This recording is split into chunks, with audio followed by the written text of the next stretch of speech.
Thank you, everyone. Oh yes, it's working. Yeah, this is Global Scale Application Architecture with Habitat and Azure. I'm William Stuart. I'm a software engineer at NCR. It was about this time last year at ChefConf 2017 that I first kind of fell in love with Habitat, if you will, and have been lucky enough to get to use it on the project that I work at work. I believe John's story is somewhat similar. Yeah, so this is my third ChefConf. I was here last year with William. We took a deep dive in Habitat and we got really excited about it. I'm on the operations side, I'm an operations architect. And I came back and I kind of like selfishly used the need to tell our customers when things are going wrong as a good sandbox to play with Habitat. So I engineered a Node.js microservice set in Habitat, deployed it to like a micro, like pseudo production environment in Azure. And that thing's been running with 100% functional uptime. Like it's always been there when we needed it. For the better part of a year, and I've logged into the boxes 4 times, right? So really, really impressed with the ability to like keep that runtime managed in a stable way. But it's a pretty small toy instance. With the release of on-prem Builder, it's really opening up the doors at NCR for us to take that seriously. And we've got a lot of stuff coming down the pipeline, and it leads us to ask questions like, it's really cool that you loaded this service into a small, stable place, but like, can you make it real, right? Can you span that ring across regions for disaster recovery? Can you make it, active, and global, and really like, scale up and down your ring and your nodes and everything works? And also, can you do that process and not hate your job when you're done? Right? Because we've got a tendency to make things really hard to solve the problem the way that we have, right? Can we avoid that here? And in that line, like Will and I decided, like we're gonna invent, a simple test case, right? We want to submit an order for food or something like that, right? Can we take a small app that doesn't do a whole lot, but then scale it like this in this pattern and just kind of learn, right? It's an experiment. So I'll take you through the plan here a little bit before we get started. Just like show of hands, who has actually like written a plan and built it and deployed it somewhere? Right. So not many. This is great. What you're about to see is architecture, right? We're not going to walk through a ton of code. The code is available on GitHub, so you can come and check it out and play with it later if you want and ask questions. But just to make sure that we're all on the same page, we'll walk through a couple of definitions so that we know what we're talking about. And then, ignore Outlook. Right, and then we'll talk about what we intended to do here, right? Like, let's take the app from the small dev instance that isn't really doing much. Let's scale it for load. Let's add in some DR capability, and then let's take it global and see where it goes. Right, so, what's a supervisor, right? There's the definition you'll find in the documentation. The Cliff Notes is that it's a service that runs on all of your infrastructure. It runs your stuff, and it knows about all the other stuff around it. Right. And the second core concept is peering, right? So I'm a supervisor, and William's a supervisor. He's already exists, and I'm brand new. Hi, what's up? Hey, John. Right, so we know about each other now. Right? We've established a ring, right? He knows about me and I know about him. This pattern of ring formation continues to scale out, right? So I'm going to continue, a new supervisor doesn't need to know about everybody, right? He just knows about a subset of the supervisors. And when he speaks, right, and they exchange information, suddenly that new supervisor knows about everybody. Mathematically, it's like it turns into a complete graph, right? So it can get really hairy really fast. Also, I was a plant biologist in a previous life before I came to write code for NCR. So all the graphs you see here are generated with a bioinformatics library called Cytoscape. Again, I get to use a project at NCR to play with things that are fun. All right, so we will kind of go through the setup of just our experiment here. So, and some of the challenges. So again, we're just going to start with a single API, and it doesn't matter, if it's your desktop, mobile device, whatever. The point is we're hitting our API, and that's going down to the site. Really, we could put in, we do food ordering at NCR. We kind of can't get away from that paradigm. So the site could just as easily be a restaurant. and we're just going to go through the challenges that we face with that. Right, So, and really that's like a service that sends Yeah. stuff to the restaurant. We don't believe you could disaster recovery an entire restaurant. one day we'll be able to. Yeah. Right, I'll sell it to you. Yeah. All right. So some of the challenges. All right. How do we go from our dev to production? Yeah, right. Like, you know, I'm going to develop. I'm certainly not running or developing on production hardware, but I want to make sure that I have a level of consistency between all of those zones. Rapid iteration, right? It's a pilot customer. They're going to have lots of changes around, like, you know, CSS colors and stuff. Like, how can we keep that stuff rolling out really fast? And then the left pad scenario. I don't know if any of you do know development, but basically you had naming disputes. Someone got pissed off. They pulled their left pad library, really, really simple library, and it was like the nth level dependency. That got pulled. All of a sudden you had applications across the world who couldn't build anymore because someone just decided, yeah, I'm taking my left pad library off of NPM. So we want to avoid something like that. Yep. And then localization, right? If you are going to order a burrito in Chicago, I want you to speak to servers that are in Chicago. Simple enough, right? Yep. And then security. So you're placing these orders. We're probably going to be dealing with your payment information. I think we can all agree that we don't want that getting into the wrong hands. Right. So the upshot is, like, Habitat solves those first three like that, right? My runtime is predictable, right? I can, it's, you know, channel movement is super easy, so I can get to my customer fast. And I package all my dependencies at commit time, right? So I never have to eat that pain. And then Azure covers the last two scenarios very nicely. Right. So hey, like, we did good, right? We've got our one site, and we're starting to eat that load, and we're catching some CPU pressure on our API tier. We need to scale, right? So let's just take that thing and scale it horizontally. Right. Easy enough, right? Yep. Yeah, and we're glossing over the first step because we've dealt with Habitat, we've dealt with Azure before. It's no big deal for us to get the single API and the single site up. But we've got a problem. Like, how do we maintain the API to site communication here? You've got a bunch of new API instances in one tier. You've got a bunch of sites. It's not one-to-one anymore, right? The API instances need to know about the sites, all of them, all the time.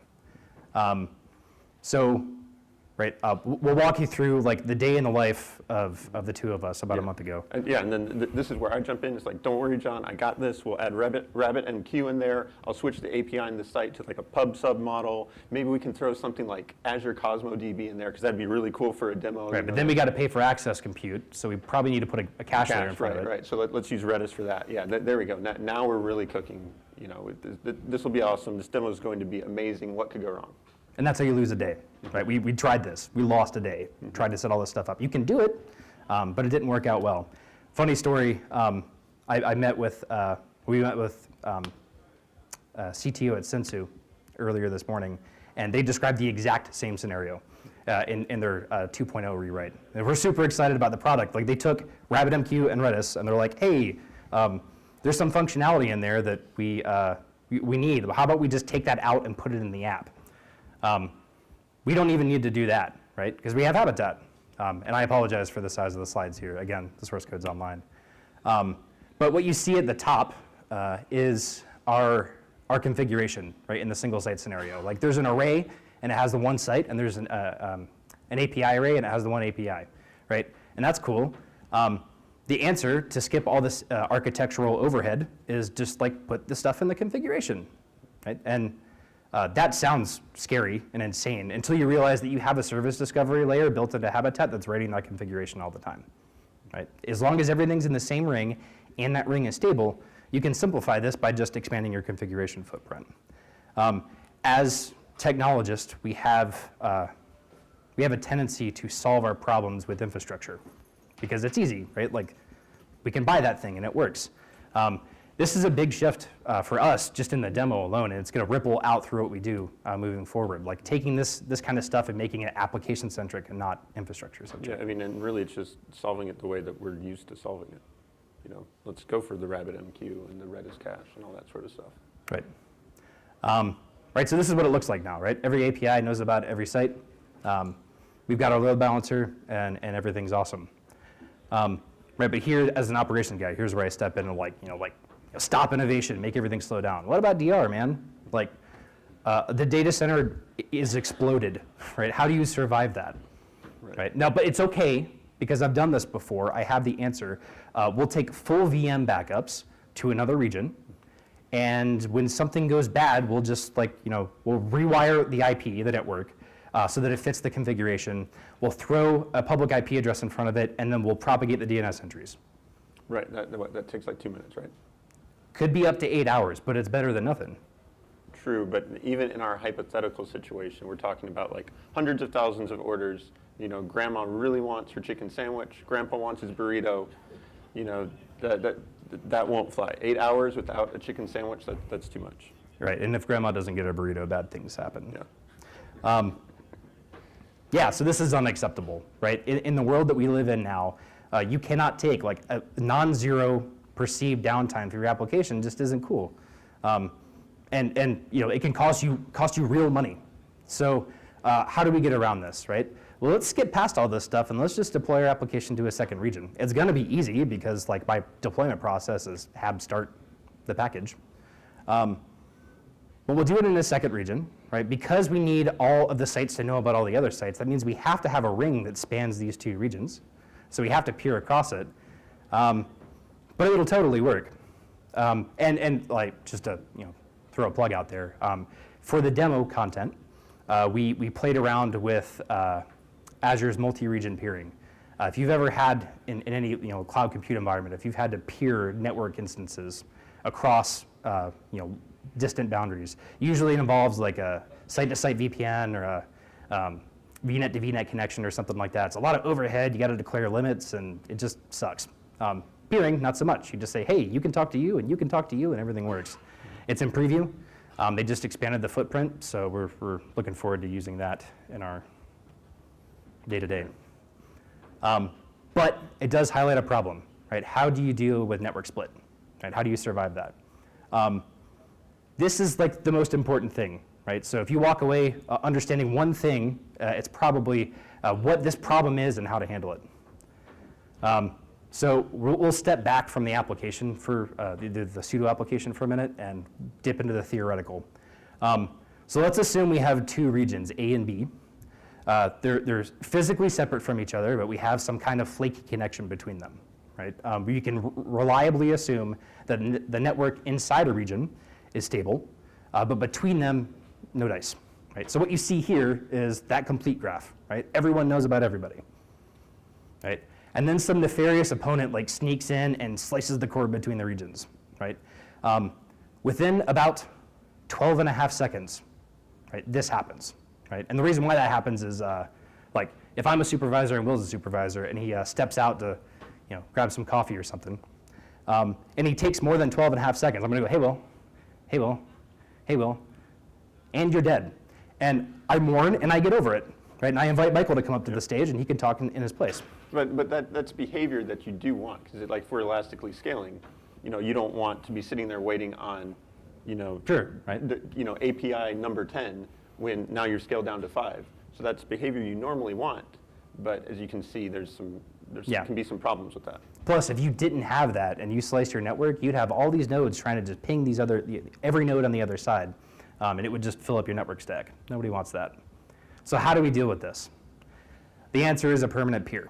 Right? So you can load a service, a Habitat supervisor, and you can mark it as a permanent peer. That means that even if it's confirmed dead, everyone will still try to contact it, just like it were alive. Right? But how does that help the network split scenario? You put one on either side. Right? So on the left, you see the scenario where the network is still hosed, and on the right, things are okay. Because Region A has a permanent peer 0, and Region B has a permanent peer 0. When they were connected and everybody was happy, everything on A knew of the existence of the permanent peer on the B side, and everything in B knew the existence of the permanent peer on the A side. So while you're split, everything is still contacting, trying to ping that one peer. As soon as you restore the network, everything connects to that single permanent peer, and once you get one thing in the ring on one side, you get everything on the other side because it whispers out the existence of everything else around it. So in the theoretical scenario here, when someone comes in and repairs the slice between the regions, it just connects, right? Like no human being had to go in and deal with that. And because you have Habitat driving your configuration, suddenly all of those sites reappear in the configuration on both sides. But I lied to you earlier, and I apologize for that. You should never trust me when I say that you can assume that the network inside of a region is stable, right? So having one permanent peer on either side protects you from regions being sliced. But what happens if your regions are sliced in half and your network becomes unstable within a region? You need more than one permanent peer. In fact, you need 3 or more, as the documentation will tell you. The reason why you need 3 or more is because you need to be able to establish quorum, right? If you're in a leader-follower topology, you need to be able to elect a leader somewhere in order to keep things moving. A requirement here is that these permanent peers do nothing, right? It is their sole existence. The reason why they exist is so that they can be contacted. You do not want an application to interfere with that capability. Right, and then third, like you might look at this and be like, man, that's a real drag, John, because I'm deploying this stuff to VMs and like that hardware is just sitting there doing nothing. It's not generating any value. It does provide value, right? The existence of these provides a sensible entry point for all of your configuration updates. If I'm in a world where I'm scaling up and scaling down, I can never guarantee that A3 is going to be there, right? But I can guarantee that my permanent peers are going to be there. Those permanent peers together are called a bastion ring. And the suggestion is that you have a bastion ring for either side of your data center. That way you're protected from both the network slice scenario and corruption of network stability from within. Right. So this is what it looks like for DR, right? And the cool thing is that like we didn't have to change the application at all. Right, yep. We just added some the bastion nodes, but now we have a level of network reliability that we didn't have before. And also, like, if you're in an environment where you don't need that level of stability, you don't need to pay the piper for the bastion ring. That's fine, right? It's a choice you can make. So now, we're distributed between 2 regions, right? We have something deployed near Seattle, and we have something down in Wyoming. The Wyoming instance is our central hub, right? So that also has our depot, our builder. So, all right, but we set out with this experiment. We didn't want to just cover disaster recovery. We also wanted to see how far we could take this, and part of that is going international. We don't want to stop there. So, how big can we take this? So, what do we have to do to go international? Surely we're going to have to. When are we adding, our RabbitMQ stuff here? When does that happen? We don't. Right? Like we've already solved this problem by going DR. We have a second region that's deployed. I failed to mention this before, but we put an Azure Traffic Manager in front. Right? There are a couple of modes that a traffic manager. It's like essentially a global DNS manager. But there are a couple of different modes you can operate in. We would operate in the failover mode, where in the DR scenario, all traffic is going to one region. When something fails, we can switch over to the other.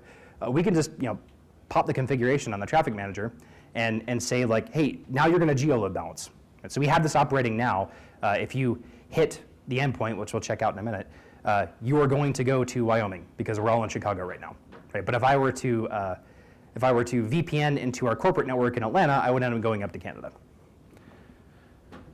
But no application changes are needed, right? So we go from a DR scenario to fully deploy globally, and we didn't really have to do much to accomplish that. Right? And that's what the picture looks like now. Right? We have 3 regions. They're peered together. We're not in a full mesh because we don't need to be. It's worth noting here that we have peering where you see the arrows here. Peering is non-transitive, right? So if I have an API instance that sits in Canada, it can't speak to anything in Seattle, right? The network just won't allow that in the past. You can still establish a ring because you have your Habitat instances or supervisors in the middle, and they know about it, so they can pass that configuration back and forth. Yeah, right. So like, you shouldn't trust us. Can we really do it? So what I want to do, and we'll all say a prayer to the demo gods, is actually slice the network. Right? We'll see if the sites behave as we think it should. Right. So here is Azure. Let me exit the slideshow.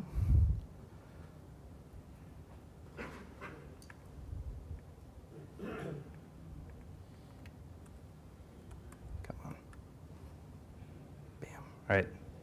So here is our portal. Let's try to zoom. Yep.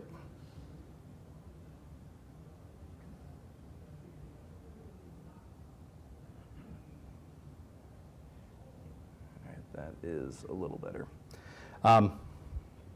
So I'm going to go into our central network, and I just decide that I'm not a big fan of Canada today. So I'm going to go into my peering, and I'm going to slice the connectivity to Canada. Like, it's down. This is our active site. I ran this query before, and I failed to do so before I sliced the cord. But you can see, like, I'm listing our sites. You can see things from Central, which is Wyoming. We've got some Canadian sites and US, West US too. Right, so, and because we're active under a geoload balancer, I know that we're communicating with the Wyoming instance right now. Right, so I've sliced our connectivity. Right, and when I rerun the query, like, suddenly the habitat nodes that are there have no concept of the sites that exist on that side. That's a good thing, right? Because there's no way that I can send orders there. I didn't have to update anything. There was no configuration push. It just did it because at this point we're operating under a split ring. Right? We have two complete graphs. One defines Canada and the other defines the other two regions. All right, and for completeness sake, we also have to slice the Canadian side.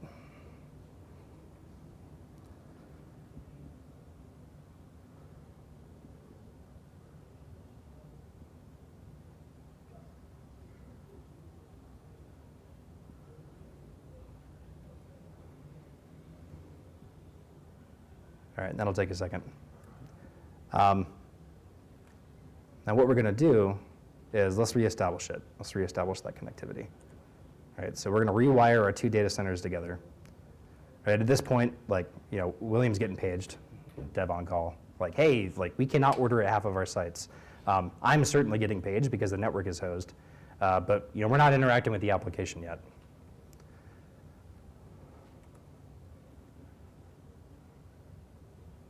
While we wait on this, it'll take about 2 minutes. We can look at what we're using to deploy this stuff. Right, so intentionally avoided containerization, even though it works because I don't want to lose anybody. Right, not everybody's operating under containers in production now.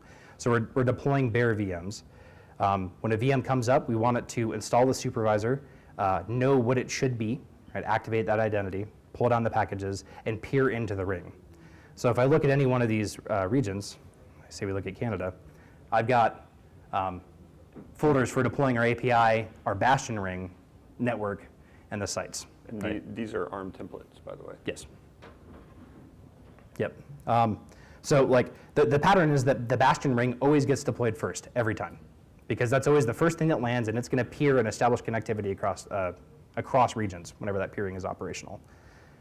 Within the network, you know, we've got the pretty standard stuff: firewalls, the virtual network, and the peering into the other data centers. If I look at the deployment of a service, right, we're making use of, you know, we've got load balancers and the VM definitions and all that kind of stuff, and we also have a script extension. It is my hope that we will soon see a habitat extension here, you know, native habitat extensions. We can just declare this stuff. But for now, we are using scripts. If you're interested in using them, you know, it's open source. Feel free to pull it down and play with it. But like, this is it, right? We say, as the condition for VM installation, right, execute this install peer script. We'll pass in all of the nodes that we're going to connect to, the version of the supervisor that should be running, the builder URL, right? Notice this is an internal IP, right? Intentional. We want to be secure, so we're going to keep all that stuff under the fold. And then also what we're going to bind to, right? So when API starts, we're going to bind to sites. So there's an order here that you have to enforce: Bastion, sites, API.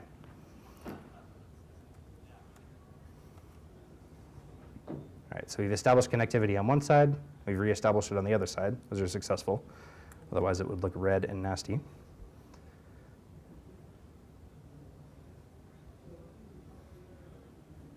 right, and everybody was, or the demo gods were nice, right? We have our Canadian sites that are back. We didn't have to do anything for that, and the application never went under any downtime to repair from that scenario. And reliably, right? Like as soon as the connectivity was reestablished, the rings reformed, and we were all good to go.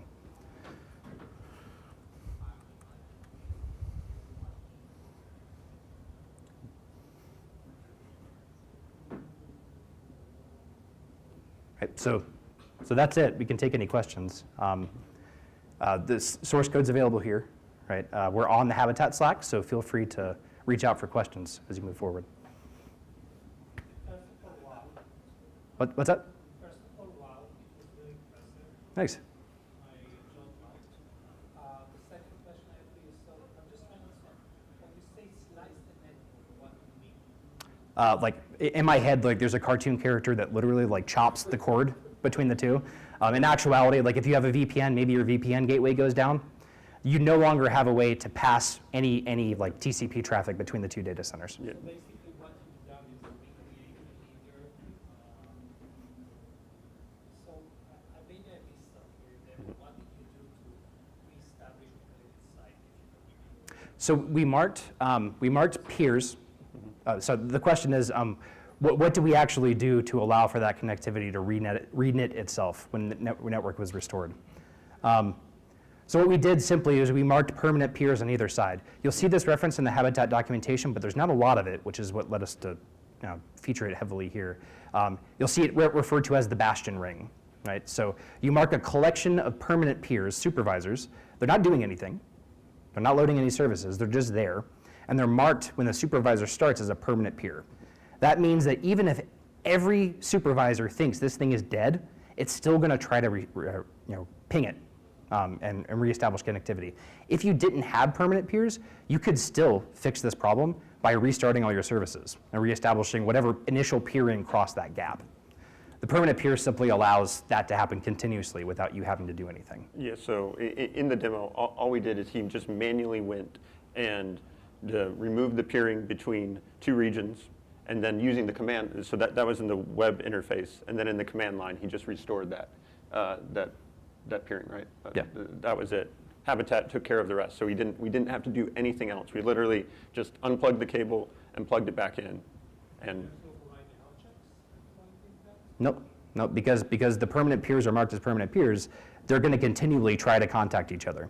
And as soon as one thing on one side is able to peer with one thing on the other side, you have your full network again. It may take a second or two. I'm not sure what the rate is, but that's it. Yeah, so if the region in the middle totally fails, what you end up with, depending on how bad the question is, what happens if the region in the middle fails? And that's more about your network architecture. Like we chose not to go full mesh here, but you could establish a complete graph between all of your data centers. What would happen if the middle fails? Well, it depends on how bad it is, right? If it's like nuclear bomb goes off in Wyoming, bad, then that ring in the middle completely vanishes. It's gone, right, because the servers are toast. And you end up with two disparate rings on either side of North America, right? And those rings are complete graphs internally, right? Everything knows about everything there. But in that scenario, there's no, like, unless you establish a new peering between those two, like you're toast, right? But the answer would be, in our initial design was it's full mesh, right? Everything peers to everything else, so that's not a problem. Sorry, so the question is, where was state management in this scenario? I think the answer is that this is a total toy, right? The state is that the sites individually, like the site instances, they have a cache to know what orders have been placed, right?